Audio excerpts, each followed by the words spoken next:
বীরকন্যা Pritilata Waddedar British বিরোধী আন্দোলনে প্রথম বাঙালি নারী শহীদ। মাস্টারদা সূর্য সেন ব্রিটিশ শোষণ বঞ্চনা থেকে মুক্তির যে স্বপ্নরথের যাত্রা শুরু করেছিলেন, সেই রথের স্বেচ্ছায় আত্মদানকারী অগ্নিকন্যা প্রীতিলতা। নগরীর পাহাড়তলির এই জায়গায় জীবনের শেষ নিঃশ্বাস ত্যাগ করেছিলেন 21 বছর বয়সী বিপ্লবী এই কমরেড। প্রীতিলতার ভাস্কর্য থেকে 100 গজ দূরে অবস্থান পাহাড়তলি ইউরোপিয়ান ক্লাবের। এই ক্লাবের সাথে জড়িয়ে আছে প্রীতিলতার এক বিপ্লবী ইতিহাস। চট্টগ্রাম শহরের পাহাড়তলি রেলওয়ে স্টেশনের নিকটবর্তী এই ক্লাব ছিল ব্রিটিশদের বিনোদন কেন্দ্র। রাত নামলেই অফিসারদের নাচ গান আর মদের আসর বসত এই ক্লাবে। পাহাড় ঘেরা এই ক্লাবের চতুর্দিকে ছিল প্রহরীদের সশস্ত্র অবস্থান। বিত্তশালীদের কেবল যাতায়াতের অনুমতি ছিল এই স্থানে। ক্লাবের সাইনবোর্ডে লেখা ছিল ডগ অ্যান্ড ইন্ডিয়ান প্রোহিবিটেড, যার বাংলা অর্থ দাঁড়ায় কুকুর ও ভারতীয়দের প্রবেশ নিষিদ্ধ। ভারতীয়দেরকে কুকুরের মতো করে মনে করা হতো।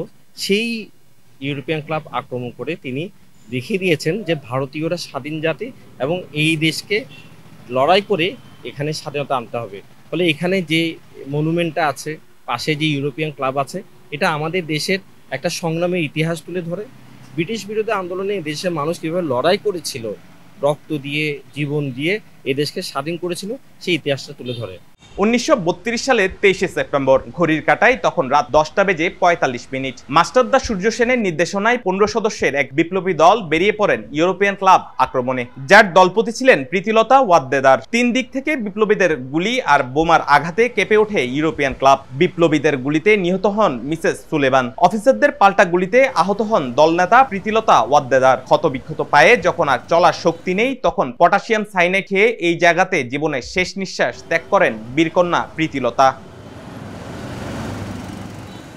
তার এই আত্মত্যাগ, মাতৃভূমির জন্য অসীম সাহসিকতা, অন্যায় শোষণের বিরুদ্ধে মাথা উঁচু করে লড়ে যাওয়ার দীক্ষা যুগ যুগ ধরে বিপ্লবীদের মনে জুগিয়েছে সাহস, যার ধারাবাহিকতায় আন্দোলন সংগ্রামে প্রতিবারই এগিয়ে এসেছে বাংলার নারীরা। চট্টগ্রামের মেয়ে প্রীতিলতার স্মৃতি ও গৌরবময় অবদান প্রজন্ম থেকে প্রজন্মে ছড়িয়ে দিতে ক্লাবটিকে জাদুঘরের রূপান্তর এবং সংশ্লিষ্ট কর্তৃপক্ষকে কার্যকর পদক্ষেপ নেওয়ার অনুরোধ জানিয়েছেন প্রীতিলতার ভক্ত অনুরাগীরা। যুগে যুগে প্রীতিলতা ওয়াদ্দেদারদের উত্তরসূরিরা কিন্তু আসছে। আমরা বর্তমান সময়েও দেখছি, এই যে জুলাই গণ অভ্যুত্থান হলো, এই গণ অভ্যুত্থানে আমরা দেখি সম্মুখ সারিতেই কিন্তু নারীরা কিন্তু ছিল। তাহলে আজকের পর্যায়ে এসে নারীরা যে এই জুলাই গণ অভ্যুত্থানের সম্মুখ সারিতে থাকার যে অনুপ্রেরণা, এটাই কিন্তু প্রীতিলতা ওয়াদ্দেদারের কাছ থেকেই পাওয়া। যে আমাদের যে পাঠ্যপুস্তক বইগুলোতে আমরা দেখি যে আমাদের জাস্ট হলো নাম মাত্র উল্লেখ করা হয়, আসলে তো এই মনীষী মানুষগুলো তো আসলে ইতিহাসগুলো উল্লেখ করা হয় না। তারা কোন সিচুয়েশনে সেই আন্দোলনগুলোতে অংশগ্রহণ করেছিল, তাদের অনুপ্রেরণাগুলো কি ছিল, তাদের আশা কি ছিল, আকাঙ্ক্ষা কি ছিল, কোন জায়গা থেকে আসলে আমাদের এই দেশ আজকে এই অবস্থাতে এসেছে। তারপর হলো যে আমাদের যে ইউরোপিয়ান ক্লাবটা হলো সরকারের কাছে হলো জাদুঘর তৈরি করার একটা আবেদন থাকবে।